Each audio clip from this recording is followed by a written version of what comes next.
Dream Pair sent me this pair of men's walking shoes, so I'm gonna check them out, put them on, and give you my thoughts on them. All right, let's check out the box here. Here are the shoes.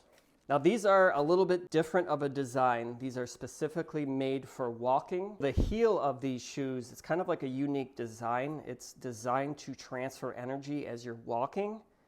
It's kind of like a rolling motion. I like the tread on the bottom. They seem kind of slip resistant, well made. These are fairly lightweight. They seem like they're gonna breathe. Now we're gonna put these on. I do feel the cushioning and the support in these. It's pretty good. It also seems like there's good arch support. We'll lace these up. It looks like there's some reflective material. And just my initial thoughts of these, it's like a different feel.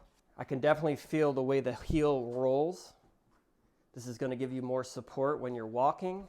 It supports the back of your heel first, and these kind of drop down a little bit to the tip of your toes. That's that rolling motion. I would say these are more of like a functional shoe if you want to do some walks around the neighborhood. They're definitely a different design. The heel is definitely thicker than most shoes, but that is the way they are designed. There are a few different color styles as well. There's a blue, there's a blue-green, a grayish green, and then like a gray set as well. So overall, I think these are a very good functional walking shoe. I like the unique heel design that transfers your weight as you're walking. They're also very comfortable, durable, and slip resistant as well.